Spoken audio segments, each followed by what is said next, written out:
On Sunday, the 19th of April, I appeared on the K24 television show Punchline via a pre-recorded Skype interview. When I watched the show the following day, I noted that Ann Kiguta made a 9-minute lecture after my interview. It is then that I realized that there was some mischief. This is how it was planned. On Friday, April 17th, I came across a missed call from a number I did not recognize. Shortly, this was followed by a text message from Professor Mutahi Ngunyi, who introduced himself and requested me to appear on Punchline, a show hosted by Miss Ann Kiguta on K24 television. I agreed to honor the invitation, given that the show's suggested topic was topical and I thought worth my time. It has since become clear that this was a ploy to anchor a desperate, contradictory, misinformed and ill-advised message grafted by Ngunyi at the behest of his masters, with Ann Kiguta providing a voice. The manner in which my participation was exploited without my notice or consent in this unethical and lowly charade has constrained me to offer this rejoinder in order to clear the misunderstandings and provide the context. The authors of Kiguta's recital struggled heavily to emphasize the fact that His Excellency Uhuru Kenyatta is the president. Time and again, the refrain that there is only one number one. There can only be one head of state, not two. One president at a time. That the boss is the boss dominated her entire piece. I do not know who just discovered this seemingly exciting fact or who they think needs to be told, because as far as all Kenyans are concerned, Uhuru Kenyatta has been president for 8 years now. No one is more aware of this fact than the apparent target of this recital. That is the Kenyatta's deputy, Honorable William Ruto. This is the one politician who has actively supported Kenyatta's presidential ambitions at great cost over a period of 20 years, 3 elections and 1 electoral defeat. Why then would someone in their right senses go to town with this declaration as though it was breaking news?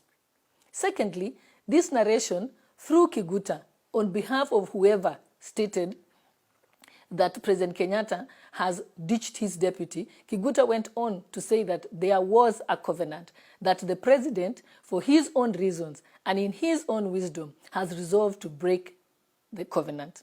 She kept on saying, the covenant is broken. It is important to recognize that it is broken, Kiguta said. Kiguta stated that President Kenyatta has chosen a new political ally in Raila Odinga, and perhaps politically, according to him, the DP could only have gotten him so far. Kiguta went on to say, and I quote, governing for the last term required another alliance, or perhaps for some reason the deputy has lost the president's confidence. Kiguta went on to emphasize that President Kenyatta has decided against his deputy. President Kenyatta is out of the marriage or the covenant, and appears that it is for good. The effort invested to make this superfluous point is ridiculous. Only a fool doesn't know all this. In fact, no one knows this fact better than Jubilee's 8 million members. We know it because there has been no party meeting at any level or any time this term. No parliamentary group meeting, no National Executive Council meeting, and no National Governing Council meeting. But the irrelevance of this strenuous assertion is borne out by plain facts. When Kenyatta came together with Ruto to contest the 2013 election, they had an agreement. The agreement was for Ruto to support Kenyatta in his bid to win the presidential election, and Ruto agreed to support Kenyatta unconditionally.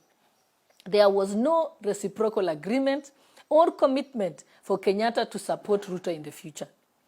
Afterwards, Kenyatta, without any prodding, without any pressure or coercion, proceeded to enter a covenant with Jubilee supporters before Kenyans, where he undertook to serve for a full term and thereafter support Ruto to serve a subsequent term.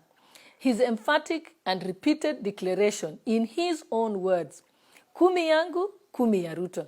This covenant was publicly confessed on numerous occasions. There is no instant recorded, documented, or even merely remembered when Ruto mentioned or alluded to an arrangement of this nature, which remained purely a matter of Kenyatta's unilateral covenant. It is also was the basis of the subsequent proclamations of a 20-year Jubilee leadership and a post-2032 message. The Kiguta and Gunyi script suggests that Ruto still conducts himself as though he is totally unaware that he has been shortchanged. He is aware, he is acutely aware, and so are we all. Only that he is a gentleman, and as such has refused to conform to the desires and expectations of the Kiguta masters who have labored strenuously to provoke and force him to behave in a certain way. After all that has happened, these brokers and busybodies are the ones left, announcing to the world that no minister speaks to Ruto, that the security services ignore him, and that he has been evicted from his official residence in Mombasa. They go on to say that his cabinet roles have been transferred to a minister through an executive order. The same busybodies say that even during national crisis, mourning or emergencies, meetings of the National Security Council, where he is constitutionally mandated to attend, are held without him. After flooding the media with all these attacks, ridicule and innuendo, one would have to be monumentally naive to imagine that Ruto is unaware of his betrayal. A man who has kept Kenyatta's presidential ambitions alive for 2 decades, and who, in his own right, is a phenomenally successful politician. Surely, he cannot have any difficulty interpreting these simple clues. A key justification for all this mistreatment meted to Ruto is that he started to campaign for 2022 early. Even assuming that this is a crime, what about the impunity and becoming shenanigans at the Jubilee Party? What about Kieleweke? In fact, the 2022 campaign was started by a senior party official, David Murathe, who began to roll out the Stop Ruto campaign to complement Kieleweke. This was before coalescing with ODM to build the BBI anti-Ruto campaign on a balance of probabilities. Has Ruto really sinned, or has he been sinned against?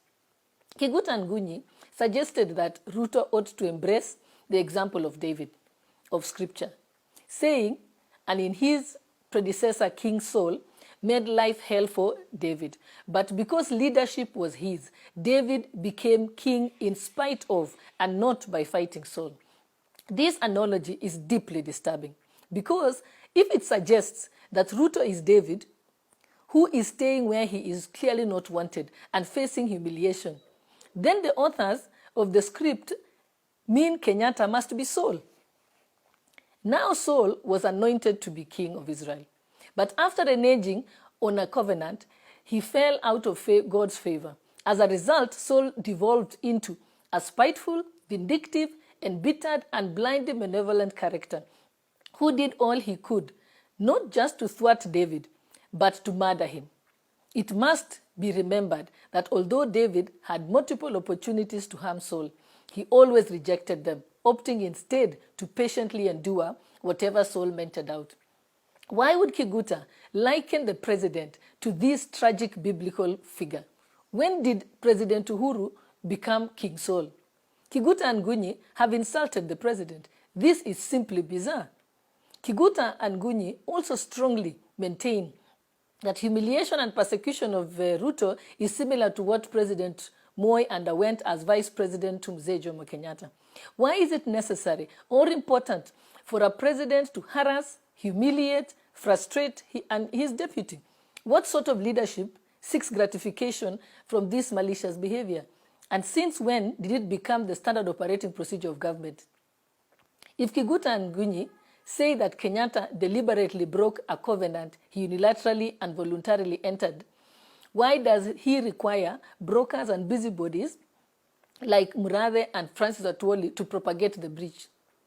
Kiguta and Gunyi go on to say that whether Kenyatta's actions are right or wrong, moral or not, is irrelevant because it is all politics, and politics is a game. Uhuru Kenyatta is the president of Kenya. The caliber of a leader is measured by the extent to which their word is their bond. If Kiguta and Ngunyi are suggesting Kenyatta conned Jubilee supporters and that he actually should change his deputy, are they saying also that it is acceptable for the president of Kenya to be deceitful and immoral? Kenyatta and Ruto got together to rid Kenya of the politics of deceit, conmanship, fraud, and ethnic nationalism and betrayal. If, according to Kiguta, this is normal, does it mean that deceit, fraud, and betrayal are Kenyatta's governing principles? Really?